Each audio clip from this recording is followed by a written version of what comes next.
வணக்கம். இந்தியா டைரக்டின் வர்த்தக செய்திகள். 2 நபர் ஆல்மோஸ்ட் லாஸ்ட் ஒரு 10 நாள்னு வச்சுங்களேன், டெய்லி நியூஸ்ல வராங்க. ஒன்று நம்ம பிரதமர் டெய்லி எங்கேயாச்சும் ஒரு இடத்துல 10,000 கோடி 20,000 கோடின்றது இனாகரேஷன் போயிட்டு இருக்கு. அது அப்புறமா பேசலாம், அது இன்னைக்கும் இருக்கு, அந்த சப்ஜெக்ட் இருக்கு. இன்னொன்று வந்து நம்ம ஆர்பிஐ கவர்னர், ரைட்? நீங்க வந்து எடுத்து பாருங்களேன், ஒரு 10-15 நாளைக்கு முன்னாடி, 1 மந்த்துக்கு முன்னாடின்னு வச்சுங்களேன், பேடிஎம்மை காலி பண்ணாரு. பேடிஎம்ல பிரச்சனை இருக்குப்பா சொல்லிட்டு ஒரு வார்னிங் கொடுத்து எடுத்தாரு. அடுத்தது ஐஏஎஃப்எல், நீ கோல்டு லோன்லாம் கொடுக்க கூடாதுன்னு சொல்லிட்டு அதை டவுன் பண்ணாரு. நேத்து வந்து ஜேஎம் ஃபைனான்ஸ், ரைட்? ஏன்னா நம்மளா வந்து ஷேர் ரிலேட்டடுக்கு நீங்க வந்து லோன் கொடுக்காதன்ற மாதிரி கொடுத்துருந்தாரு. இது வந்து ஒரு கான்ட்ரவர்சி ஓடிக்கிட்டு இருந்துச்சு. நிறைய பேருக்கு இது எத்தனை பேருக்கு தெரியும்ன்றது தெரியாது. ஐபிஓ வாங்கறதுக்கு, ரைட், ஐபிஓ வாங்கறதுக்கு வந்து ஃபைனான்ஸ் பண்ணிட்டு இருந்தாங்க. ஸோ நிறைய கம்பெனிஸ் ஃபைனான்ஸ் பண்ணிட்டு இருந்தாங்க. எனக்கு தெரிஞ்சு இந்த ஜேஎம் ஃபைனான்ஸை இந்த ரிலேட்டடாக தான் வந்து பிடிச்சிருக்கிறாங்கன்றது ஒரு சின்ன உறுத்தல் இருக்கு. ஸோ நம்மள ஐபிஓ வாங்குறதுக்கு லோன் கிடையாது, இருக்காதுன்றது நான் நம்புறேன். இதை வந்து அப்படியே மனசுல வச்சுக்கலாம், அது இருக்கிறதுக்கான வாய்ப்புகள் கிடையாதுன்றது வச்சுக்கலாம். சரி, இன்னைக்கு அந்த சப்ஜெக்ட் கிடையாது. ஆர்பிஐ கவர்னர் வந்திருக்கிறாரு சக்திகாந்த், இன்னொன்று மேட்டர் சொல்லியிருக்கிறாரு. இப்போ நீங்க வந்து பேங்க்ல வந்து ஒரு கிரெடிட் கார்டு அப்ளை பண்றீங்கன்னு சொன்னால், பை டிஃபால்ட் நான் ஐசிஐசிஐ கிரெடிட் கார்டு அப்ளை பண்ணா அவனுக்கு என்ன கிரெடிட் கார்டு வேணுமோ அந்த கிரெடிட் கார்டு தான் அனுப்புவோம். அதாவது விசாவோ மாஸ்டரோ இல்லை ரூபேவோ எது வேணுமோ அதான் அனுப்பிட்டு இருந்தாங்க. இன்னமெல்லாம் அப்படி பண்ண முடியாது. கிரெடிட் கார்டு நீ அப்ளை பண்றேன்னு சொல்லும் போதும் எந்த கார்டு வேணும்ன்றது சாய்ஸ் வந்து கஸ்டமருக்கு கொடுக்கணும், அது இன்ஸ்ட்ரக்ஷன் கொடுத்துருக்குறாங்க. ரொம்ப நல்ல விஷயம். அண்ட் இன்ஃப்ளூயன்ஸ் பண்ண முடியாது, ரைட்? இப்போ வந்து விசாவோ மாஸ்டரோ வந்து பேங்க் கூட டீல் போட்டுட்டு நீ இவ்வளோ கார்டு வித்தா நான் இவ்வளோ கேஷ் கொடுக்குறேன்ற மாதிரி ஒரு எல்லா இடத்துலையும் நடக்கிறது தானே, பிஸ்னஸ் டீல்ஸ் தானே. ஸோ இந்த ஆப்ஷன்ஸ் இருக்காது. கஸ்டமருக்கு என்ன வேணுமோ அது வந்து சூஸ் பண்ணலாம். Samvardhana Motherson international, right? இவங்க இதுல வந்து நேத்து ஒரு பிளாக் டீல் நடந்துச்சு. 4.7%, ரைட்? கம்பெனியோட மதிப்புல 4.7% ஷேரை வந்து கை மாறிச்சு. இது கை மாறினது வந்து இவங்களோட ஜாப்பனீஸ் பார்ட்னர் இருக்காங்களா, அவங்க இந்த கம்பெனியை வந்து வெளியில வந்துட்டாங்கன்ற மாதிரி ஒரு செய்தி. இதை வந்து கன்ஃபார்ம் பண்ணல, இவங்களும் கன்ஃபார்ம் பண்ணல, அவங்களும் கன்ஃபார்ம் பண்ணல. பெரிய ஷேர்ல 4.7%ன்றது ஒரு பெரிய டீல். ஸோ அவங்க வெளியில வந்ததுக்கு இன்னைக்கு மார்க்கெட்ல போட்டு மிதிச்சிட்டாங்க. ஸோ மார்க்கெட்ல இன்னைக்கு ஒரு பெரிய அடி. இதுக்கு அடுத்தபடியா நம்ம ஜொமேட்டோ ஒரு 4% இன்னைக்கு கீழே வந்துச்சு. நேத்தான் நம்ம சொல்லிட்டு இருந்தோம், ஸ்விக்கி வந்து ட்ரெயின்ல ஒரு 4 சிட்டியில ரயில்வேஸ் மூலமா ஐஆர்சிடிசி கூட ஒரு டைப் போட்டு நீங்க ஆர்டர் பண்ணா ட்ரெயின்ல வந்து சாப்பாடு கொடுக்கறதா வந்துச்சு. அடுத்தது ஜொமேட்டோவும் வரும், மேலே தூக்கும் பாருப்பான்னு சொல்லி நேற்று சொல்லியிருந்தேன். இன்னைக்கு போட்டு மிதிச்சிட்டாங்க, ஒரு 4.6% மிதிச்சிட்டாங்க. ஏன்னு சொன்னால் ஒரு 2.2% ஷேர் ஆண்ட் குரூப் இருக்குல்ல, சைனா பேஸ்ட் கம்பெனி, அவங்க வந்து இந்த கம்பெனி விட்டு இல்லை எக்ஸிட் பண்ணியிருக்கிறாங்க. அவங்களோட ஷேரை வந்து வித்திருக்கிறாங்க. நல்ல விஷயம்தான், சைனாக்காரன் வெளில போட்டுமே, நம்ம ஆளுங்களே இதெல்லாம் நம்மளாம் ப்ராஃபிட் பார்க்கலாம். அடுத்தது வந்து மகாநகர் கேஸ் இன்னைக்கு 16% வந்து கீழே விழுந்துச்சு. எம்ஜிஎல் நேற்று நல்லா இருந்துச்சு சார்ட்டு. இன்னைக்கு மார்னிங் கூடயோமா இல்லை நேற்று ஈவினிங்கான்னு தெரியல, நான் சொல்லியிருந்தேன் அவங்க வந்து கேஸ் கம்ப்ரஸ் நேச்சுரல் கேஸ் விலையை வந்து குறைச்சிருந்தாங்க. இன்னைக்கு வந்து அந்த 16% கீழே விழுந்தோடனே இவங்க அந்த விலையை குறைச்சனால தான் வந்து ஷேர்ஸ் இவ்வளோ பெருசு விழுந்துருச்சான்னு கேட்டால், சிட்டி குரூப் இருக்குல்ல, அவங்க வந்து இவங்கள வந்து டவுன் கிரேட் பண்ணியிருக்கிறாங்க. சிட்டி குரூப்பே காணாமல் போயிடுச்சு, ரைட்? இந்தியாவில் சிட்டி பேங்க் காணாமல் போச்சு. நிறைய இடத்துல வந்து சிட்டி குரூப்ஸே வந்து காணாமல் போயிட்டே இருக்கு. இவங்க வந்து மற்றவங்கள டவுன் கிரேட் பண்ணியிருக்காங்க. ஏதோ ஒன்று. சரி, இன்னைக்கு 16% கீழே விழுந்ததுன்றது ஒரு பெரிய ஃபால் ஒன்று. ஆனால் இது எல்லாமே வந்து ஒரு காரணம், ரைட்? மறுபடியும் ஏன் டேர்ம்ஸ்ல நான் பேசல, இதுக்கு பின்னாடி நிறைய விஷயங்கள் நடக்குது. என்னைக்காச்சும் ஒரு நாள் இந்த சப்ஜெக்ட் வந்து, இது வந்து பிட் கான்ட்ரவர்ஷியல் சப்ஜெக்ட். டெஃபினட்டா நம்ம ஜோஹோல தான் பேச முடியும், 1-to-1ல பேச முடியும், குரூப்ல வந்து பேச முடியாது, ஒரு பப்ளிக் டொமைன்ல வந்து பேச முடியாது. டெஃபினட்டா ஜோஹோ குரூப்ல வந்து நம்ம பேசலாம், அது ஒரு குடும்பம், ரைட்? அந்த இடத்துல வந்து நம்ம பேச முடியும். செபி இவங்களும் வந்து நயன் ஏதாச்சும் ஒன்று கத்திக்கிட்டே இருக்கிறாங்க. கஷ்டமா இருக்கு. ஆஸ் எ ட்ரேடர் ஆகட்டும், ஆஸ் எ சப் புரோக்கர் ஆகட்டும், நிறைய தடைகள் இருக்கு. நிறைய விஷயம்லாம் வந்து ப்ராக்டிக்கலா பண்ண முடியாத விஷயங்கள்லாம் வந்து இவங்க இம்ப்ளிமெண்ட் பண்ண சொல்லிட்டு இருக்காங்க. சரி, ஆனா இன்னைக்கு போட்டிருக்க ரெகுலேஷன் வந்து ஓரளவுக்கு வந்து நியாயமான ரெகுலேஷன், தேவையான ரெகுலேஷன். அல்கோ ட்ரேடிங்ல வந்து இன்னைக்கு நிறைய பேர் வந்து சொல்றாங்க, ஏன் ஃபார்முலாவை எடுத்துங்க, ஏன் அல்கோ எடுத்துங்க, நீங்க வந்து ப்ராஃபிட் பெரிய லெவல்ல பண்ணலான்னு. ஒன்னே ஒன்று ஞாபகம் வச்சுங்களா, அல்கோ ட்ரேடிங்ன்றது நீங்க எக்ஸிக்யூட் பண்றது பதிலாக மிஷின் எக்ஸிக்யூட் பண்ணுது, அவ்வளவுதான் வித்தியாசம். நீங்க வந்து சில டேட்டாஸ் வச்சு ஒரு ஸ்ட்ராட்டஜி பண்றீங்கன்னு சொன்னால், நீங்க மேனுவலா பண்றதுக்கு பதிலாக அது மிஷின் வழியா பண்ணுது, அவ்வளவுதான். 1+1 எவ்வளோ? 2. ஸோ இது வந்து நீங்க உட்காந்து கால்குலேட் பண்றது பதிலாக நீங்க கால்குலேட்டர் அடிக்கிறீங்க, இல்லை கம்ப்யூட்டர் வர மாதிரி நீங்க என்ன ஸ்ட்ராட்டஜி கொடுக்குறீங்களோ அந்த ஸ்ட்ராட்டஜியை வந்து அது எக்ஸிக்யூட் பண்ணுது வித்தவுட் எனி இமோஷன், அவ்வளவுதான் அல்கோ ட்ரேடிங். ஆனா ஸ்ட்ராட்டஜி கரெக்டா இருக்கணும்ல, நீங்க இந்த ஃபோக்கஸ் விட்டுறீங்க, எக்ஸிக்யூஷன் பார்ட்ல நீங்க போயிட்டு இருக்கீங்க. அப்ப என்ன ஆகுதுன்னு சொன்னால், யாரோ ஒருத்தர் அவங்களோட ஸ்ட்ராட்டஜி கொடுக்குறாங்க, எக்ஸிக்யூஷன் கொடுக்குறாங்க, நீங்க வந்து யூஸ் பண்ணிட்டு இருக்கீங்க. எப்பயும் ஒன்று மார்க்கெட்ல ஒன்று ஞாபகம் வச்சுங்களா, எவ்வளோக்கு எவ்வளோ அந்த ஸ்ட்ராட்டஜி பாப்புலரா இருக்கோ அவ்வளோக்கு எவ்வளோ அந்த ஸ்ட்ராட்டஜி ஒர்க் ஆகாது. அந்த ஸ்ட்ராட்டஜியை பிரேக் பண்றதுக்குன்னே ஒரு குரூப் உள்ள வரும். ஸோ இந்த இது மனசுல ஞாபகம் வச்சுங்க. செபியை விடுங்க, அவன் பாட்டுக்கு அவன் வேலை பண்ணிட்டோம். செபியை வந்து என்ன சொல்லியிருக்காங்கன்னா, இது மாதிரி அல்கோ சிஸ்டம் வந்து விற்கிறவங்கள வந்து நாங்கள் டார்கெட் பண்ணுவோம். ஏன்னு சொன்னால் அவங்க வந்து இந்த சிபி ரிஜிஸ்டர்ட் அட்வைசர் மெத்தடை தாண்டி இந்த சைடு இவங்க பண்ணிட்டு இருக்காங்க, இது சட்டப்படி குற்றம், நான் அவனை வந்து டார்கெட் பண்ண போறேன்றது சொன்னாங்க. இந்த செய்தியில 2 விஷயம் நான் சொல்லியிருக்கேன். அல்கோ சிஸ்டம்னா என்னதுன்றது ஞாபகம் வச்சுங்க, அதை நான் சொல்லியிருக்கிறேன். இம்பார்ட்டன்ட், அது மிஷின், அது எக்ஸிக்யூட் தான் பண்ணுது. எக்ஸிக்யூட் பண்றது தப்பே கிடையாது, ஸ்ட்ராட்டஜி உங்களுக்கு தான் இருக்கணும்.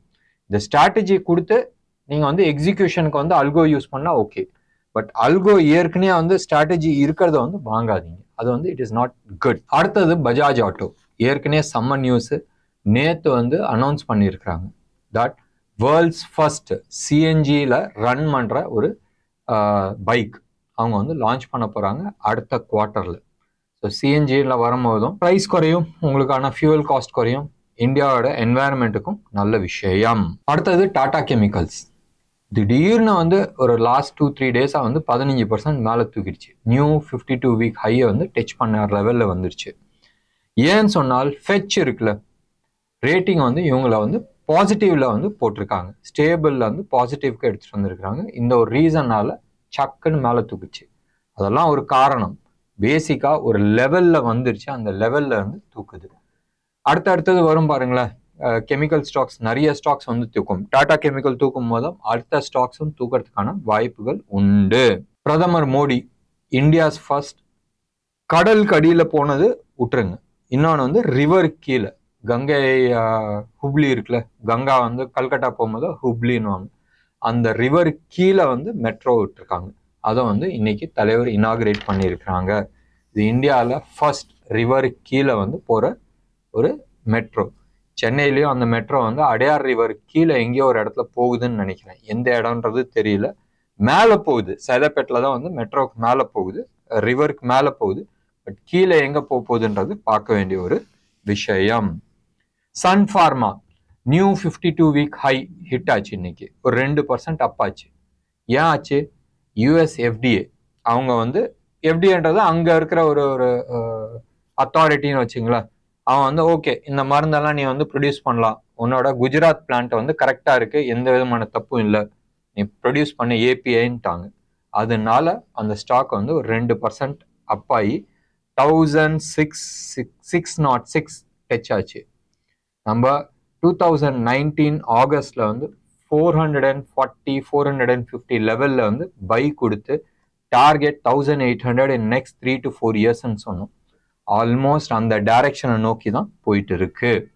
ஸோ ஃபெச் சொன்னாங்க இல்லை எஃப்டிஐ சொன்னாங்கன்றது தேவையில்லை, சார்ட்டே வந்து உங்களுக்கு சொல்லும். ஸோ நீங்கள் குவார்டர்லி சார்ட்டோ மந்த்லி சார்ட்டோ நீங்கள் பார்க்கும் போதும் டார்கெட் அப்சைட் டார்கெட் தெரியும். இதே தான் நம்ம வந்து ஆர்த்தி இண்டஸ்ட்ரிக்கும் நம்ம சொல்லியிருக்கிறோம். 445 லெவல்ல வந்து நம்ம சொன்னோம் வித் அப்சைட் மூவ் ஆஃப் 1500. ஞாபகம் வச்சுங்க, இது எல்லாமே வந்து டெக்னிக்கல் அனாலிசிஸ்ல கண்டுபிடிக்க முடியும். இது நிறைய தர வந்து பாஸ்ட்ல வந்து நான் ப்ரூவ் பண்ணியிருக்கிறேன். ஒரு விஷயம் மார்க்கெட்ல நியூஸோ இல்லை அதுக்கான பிளஸ் வரத்துக்கு முன்னாடியோ சார்ட்ல வந்து பை சிக்னல் காட்டும். சரி, எனிவே நாங்கள் வந்து சிபி ரிஜிஸ்டர்ட் அட்வைசர் கிடையாது. நல்ல ஒரு புத்திசாலியான அட்வைசரை கன்சல்ட் பண்ணிட்டு நீங்கள் பை பண்ணுறதோ இல்லை நீங்கள் உங்கள் ஹோம்ஒர்க் நீங்கள் பண்ணிக்கிறது புத்திசாலித்தனமாக இருக்கும். Tata power 1000 electric charge point, right? நம்ம வந்து செல்ஃபோன் சார்ஜர் கிடையாது, காருக்கான ஈவிக்கான சார்ஜ் பாயிண்ட். இது வந்து பாம்பேல வந்து செட்ரைட் பண்ணியிருக்கிறாங்க. 1000ன்றது பெரிய நம்பரா? எஸ், பெரிய நம்பர். ஆனால் இது எல்லாமே வந்து கிரீன் எனர்ஜி, எதர் சோலார்லேருந்து வருது இல்லை ஹைட்ரோலேருந்து வருது. பாம்பேனால மோஸ்டாக சோலாராக தான் இருக்கும். 1000 வந்து கிரீன் எனர்ஜி சோர்ஸ் கொடுத்துருக்குறாங்கன்னு சொன்னால் பியூட்டிஃபுல்லான விஷயம். இன்னைக்கு சாயந்தரம், ரைட், மார்ச் 6ஆம் தேதி சாயந்தரம் 8:30 மணிக்கு பவுல், ஃபெட்டோட சேர்மன், அவர் வந்து டெஸ்டிமோனி கொடுக்குறாரு. இவர் இன்னைக்கு கொடுக்க போறாதுனாலே நேத்தே 400 பாயிண்ட் கீழே விழுந்துருச்சு. இவர் என்ன சொல்றாருன்றது பார்க்கணும். அதுக்கு தந்தாப்புல மார்க்கெட்ல வந்து ஒரு ரியாக்ஷன் இருக்கும். இந்த ரியாக்ஷன் வந்து பாண்ட் மார்க்கெட்ல இன்ட்ரெஸ்ட் ரேட் இன்க்ரீஸ் ஆச்சுன்னு சொன்னால் நாளை காலையில உங்களோட பொசிஷன் எல்லாத்தையுமே வந்து ஸ்கொயர் ஆஃப் பண்ணி இல்லை எதெல்லாம் ஸ்டாப் லாஸ் போட முடியுமோ போட்டுங்க. இன்ட்ரெஸ்ட் ரேட் இன்க்ரீஸ் ஆகல, மார்க்கெட் மட்டும் உளுந்து இருக்குன்னு சொன்னால் ரியாக்ஷன் ஜாஸ்தி கொடுக்க வேணாம், பார்த்துக்கலாம். அண்ட் கோல்டு வந்து இன்னமும் ஏறுமா? இப்போதைக்கு மேபி ஒரு கீழே வந்துட்டு $2,400 இந்த கரண்ட் லெவல்ல இருந்து க்ளோஸ் டு அபவுட் இப்போ வந்து எவ்வளோ இருக்கு? $2,140 இருக்கு. ஸோ ப்ராபப்ளி $2,400 வரைக்கும் போகிறதுக்கான சான்சஸ் இருக்கு. ஸோ கரண்ட் லெவல்ல இருந்து ஆல்மோஸ்ட் ஒரு 250 புள்ளிகள் மேலே போகிறதுக்கான சான்சஸ் நிறைய இருக்கு. டாலர்கள், ரைட்? ருபி டேர்ம்ஸ்ல வந்து close to about 1,200 rupees per gram வந்து ஏறுறதுக்கான வாய்ப்புகள் இருக்கு. ஏறும்னு நான் சொல்ல, ஞாபகம் வச்சுங்க, இன்டர்நேஷனல் மார்க்கெட்ல டாலர் இண்டெக்ஸ் வீக் ஆகுது இல்ல டென்ஷன் வருதும் போதும் கோல்டு ஏறதுக்கான வாய்ப்புகள் உண்டு. இந்தியாவோட 2024 ஃபைனான்சியல் இயர் 2024ஓட ஜிடிபி 7.6% இருக்கிறதுக்கான வாய்ப்புகள் இருக்கு. இதை வந்து யார் சொல்லியிருக்கிறாங்க? நம்ம கவர்னர் சக்திகாந்த் வந்து சொல்லியிருக்கிறாரு. ஆர்பிஐ கவர்னர் வந்து சொல்லியிருக்கிறாரு. வந்துச்சுன்னா நல்லது. இந்தியா அதாவது வேர்ல்ட்ஸ் வந்து ஃபாஸ்டஸ்ட் க்ரோயிங் எக்கானமியா இருக்கும். நிறைய பேர் வந்து சொல்லலாம், சைனாலாம் வந்து 12% 13% ஓடிச்சு, இந்தியா வெறும் 7%க்கே காலர் தூக்கி விட்டுக்கிறான்னா, அங்கே குச்சி எடுத்தான் 16 மணி நேரம் நீ வேலை பண்ணணும், சாட்டர்டே சண்டே லீவு கிடையாது. இதை இந்தியாவில் பண்ண முடியுமா? சத்தியமா முடியாது, ரைட்? ஸோ சைனாவோட நம்ம கம்பேர் பண்றதுல அர்த்தம் கிடையாது. அது கம்யூனிஸ்ட் கண்ட்ரி, ரைட்? கம்யூனிசம்னு சொன்னாவே அராஜகம்ன்றது ஒன்று இருக்கு. ஸோ அந்த கண்ட்ரியை விட்டுருங்க. நம்ம ஊர்ல டெமோக்ராட்டிக்லி என்ன பாசிபிளோ அது பண்ணிட்டு இருக்காங்க. ஏற்கனவே வந்து கிரீன் எனர்ஜி பத்தி ஒரு நியூஸ் பார்த்தோம், டாடா பவர்து. அடுத்தது வந்து கேபிஐ. இவங்க வந்து 9.4 மெகாவாட்ஸ் பிளான்ட் வந்து போடுறாங்க. எப்ப? அடுத்த வருஷத்துக்குள்ள வந்து வருது. இது வந்து ஒரு நல்ல விஷயம். எந்த ஊர்ல போட போறாங்கன்றது பார்க்கணும். அண்ட் 2024-25 அதாவது அடுத்த ஃபைனான்சியல் இயர்ல வந்து முடிச்சிடறேன்னு சொல்லியிருக்கிறாங்க. நல்ல விஷயம். அடுத்தது வந்து என்எல்சி பத்தி. என்எல்சியில வந்து கவர்மெண்ட் வந்து சென்ட்ரல் கவர்மெண்ட் 7% ஸ்டேக் விற்க போறாங்க. எவ்வளவுக்கு? 2100 கோடிக்கு. இது வந்து ஒரு கான்ட்ரவர்ஷியலான சப்ஜெக்ட். ஒரு 10 வருஷம் நினைக்கிறேன், 10-12 வருஷத்துக்கு முன்னாடி வந்து சென்ட்ரல் கவர்மெண்ட், அப்போ வந்து பி சிதம்பரம் வந்து ஃபைனான்ஸ் மினிஸ்டரா இருந்தாங்க, காங்கிரஸ் கவர்மெண்ட் ஆட்சி இருந்தாங்க. அப்ப என்எல்சியை வந்து விற்கிறேன்னு சொன்னப்ப தமிழ்நாடு கவர்மெண்ட் வந்து ப்ரொடெஸ்ட் பண்ணிச்சு, இல்ல இது விற்க கூடாது, இது வந்து நாட் குட்ன்ற மாதிரி. அன்னைக்கு டேட்ல டிஎம்கே கவர்மெண்ட்டும் சென்ட்ரல் கவர்மெண்ட்ல வந்து ஒரு பார்ட்டிசிபெண்டா இருந்தாங்க. இல்ல நாங்க விற்போன்ற மாதிரி சொன்னப்ப செல்வி ஜெயலலிதா வந்து தமிழ்நாடு சிஎம்மா இருந்தாங்க. அந்த அத்தனை ஸ்டேக்குமே வந்து இவங்க வாங்கிட்டாங்க, பப்ளிக் போகல. அன்னைக்கு வந்து சென்ட்ரல் கவர்மெண்ட் வந்து வேற ஒரு பேச்சு போச்சு, இல்ல டிஸ்இன்வெஸ்ட்மெண்ட் இஸ் அ மஸ்ட்ன்றது. அன்னைக்கு டிஸ்இன்வெஸ்ட்மெண்ட் பண்ணது தமிழ்நாடு கவர்மெண்ட் வாங்கிச்சு. அதுல பெரும் நஷ்டம் ஆயிருக்கு. எல்லா ஸ்டாக்ஸும் வந்து கீழே வந்துச்சு. ப்ராபப்ளி இந்த ரேலியில இது மேலே போச்சான்றது தெரியாது, அந்த இது தனியா இருக்கட்டும். இப்ப தமிழ்நாடு கவர்மெண்ட் வந்து இந்த 2100 crores கொடுத்து சென்ட்ரல் கவர்மெண்ட் டிஸ்இன்வெஸ்ட் பண்றதை வந்து தமிழ்நாடு கவர்மெண்ட் வாங்க போகுதான்றது பார்க்க வேண்டிய ஒரு விஷயம். இது தவறான விஷயம், ரைட்? சென்ட்ரல் கவர்மெண்ட் வந்து விற்கிற ஸ்டேக்கை வந்து தமிழ்நாடு கவர்மெண்ட்டோ இல்லை வேற எந்த கவர்மெண்ட்டோ வந்து வாங்குறது வந்து ஒரு தவறான ஒரு கொள்கை. பட் பார்க்கலாம், இது வந்து கண்டினியூஷன் ஆஃப் பாஸ்ட் பாலிடிக்ஸ் இருக்க போகுதா, இல்ல கவர்மெண்ட் வந்து இல்லப்பா பப்ளிக்கிட்ட போகுதுன்னு சொல்றாங்களான்றது பார்க்க வேண்டிய ஒரு கான்ட்ரவர்ஷியலான சப்ஜெக்ட். இதை வந்து 2100 கோடிக்கு விற்கிறாங்க. அடுத்தது வந்து பிரதமர் மோடி சொன்னல வருதுன்னு, அவர் வந்து ஒரு 12800 கோடிக்கு பீகார்ல வந்து infrastructure project and petroleum and natural gas ப்ராஜெக்ட்க்கு வந்து இன்வெஸ்ட் பண்றாரு, அடிக்கல் நாட்டி இருக்கிறாரு. இப்பதான் வந்து ஒரு 4-5 நாள் எனக்கு தெரிஞ்சு வந்து பிப்ரவரி 29 1,65,000 கோடிக்கு வந்து இதே மாதிரி ஒரு இன்ஃப்ராஸ்ட்ரக்சர் போட்டாங்க. அப்பயும் வந்து பெட்ரோலியம், நேச்சுரல் கேஸ், ரயில், ரோடுன்னு போட்டாங்க. இப்போ அடிஷ்னலா வந்து ஒரு 12,800 கோடிக்கு வந்திருக்கு. அடுத்தது வந்து Fly 91, புதுசா ஒரு ஏர்லைன்ஸ், ரைட்? இண்டிகோ மாதிரி, ஸ்பைஸ் ஜெட் மாதிரி Fly 91 இவங்களுக்கு வந்து கவர்மெண்ட் அப்ரூவல் கொடுத்துருக்கு. DGCA இவங்க வந்து ஓகேப்பா நீ எல்லாம் கரெக்டா வச்சிருக்க ஆரம்பின்னு சொல்லி கொடுத்துருக்காங்க. ஆகாஷ் மாதிரி Fly 91ம் நல்லா பறக்க போகுதான்றது பார்க்க வேண்டிய ஒரு விஷயம். என்ன நேர்களே, இன்னைக்கு ப்ரோக்ராம் உங்களுக்கு பிடிச்சிருந்துச்சுன்னா லைக் பண்ணுங்க, ஷேர் பண்ணுங்க, டெஃபினட்டா உங்களோட கமெண்ட் பாக்ஸ்ல கொடுங்க. நன்றி, வணக்கம்.